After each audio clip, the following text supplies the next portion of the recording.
ಅಣ್ಣ, ನನ್ನನ್ನು ಇಷ್ಟೊಂದು ಆತುರದಿಂದ ತಿಳಿಸಲು ಕಾರಣವೇನು?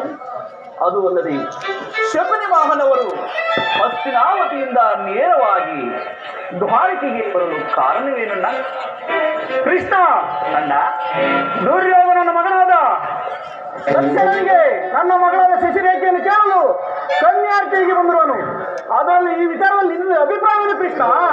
ಅಣ್ಣ, ಇದರಲ್ಲಿ ನನ್ನ ಅಭಿಪ್ರಾಯವೇನಿರುವುದು ಅಣ್ಣ? ಆದರೆ ಆ ಅಭಿಮಾನ್ಯುವಿಗೆ ಶಶಿರೇಖೆಯನ್ನು ಕೊಟ್ಟು ಲಗ್ನ ಮಾಡುವಂತೆ ಹೇಳಿ ಈಗ ಆ ದುರ್ಯೋಧನನ ಮಗನಾದ ಲಕ್ಷಣ ಕುಮಾರನಿಗೆ ಕೊಡಬೇಕೆಂದು ಹೇಳುತ್ತಿರುವೆಯಲ್ಲಣ್ಣ. ನಿಧಾನವಾಗಿ ಆಲೋಚಿಸಿ ನೋಡುವಣ್ಣ. ಕೃಷ್ಣ, ಆಲೋಚಿಸದೆ ಈ ವಿಚಾರದಲ್ಲಿ ಮುಂದುವರೆದನೆಂದು ತಿಳಿದೆಯಾ? ಅದು ಅಲ್ಲದೆ ಜೂಜ ನಾಡಿ ಸಕಲ ಐಶ್ವರ್ಯ ಕಳೆದುಕೊಂಡು ತಿನ್ನಲು ಅನ್ನವಿಲ್ಲದೆ ಒಳ್ಳೆಯ ವಸ್ತ್ರವಿಲ್ಲದೆ ವನವಾಸ ಮಾಡುವುದೇ ಸಾಕಾಗಿದೆ. ಅದರಲ್ಲಿ ಅವರು ಬಂದು ನನ್ನ ಮಗಳಾದ ಶಿಶಿರಿಗೆಯನ್ನು ಒದಿಸುವುದೆಂದರೇನು? ಬೇಗ ಕೃಪೆ ಇದ್ದರೆ ಏತಕ್ಕಾಗಬಾರದು? ಅಕ್ರೂರ, ನಿನಗೆ ಹುಚ್ಚಿಡುವಂತೆ ತೋರುತ್ತಿದೆ.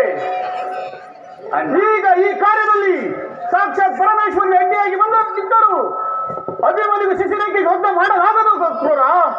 ಅಣ್ಣ, ಒಂದು ವೇಳೆ ಅಭಿಮಾನ್ಯುವಿಗೂ ಶಶಿರೇಖೆಗೂ ಲಗ್ನ ಕೂಡಿ ಬಂದರೂ ಬರಬಹುದು. ನಿಧಾನವಾಗಿ ಆಲೋಚಿಸಿ ನೋಡುವಣ್ಣ.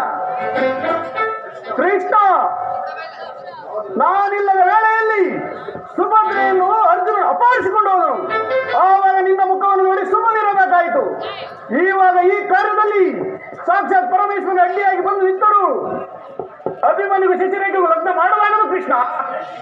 ಮನೆ ಮನೆಗೆ ಹೋಗಿ ತಿನ್ನುತ್ತಿರುವ ಆ ತಿರುಕ ಪಾಂಡವರಿಗೆ ಈ ಹಲಾಯದಲ್ಲಿ ಸಂಬಂಧವೇ? ಶೋಭನ ರಾಜ, ನೀವಿವಾಗಲೇ ಹೋಗಿ ಹಸ್ತಿನಾವತಿಯಲ್ಲಿ ದುರ್ಯೋಧನಿಗೆ ತಿಳಿಸು.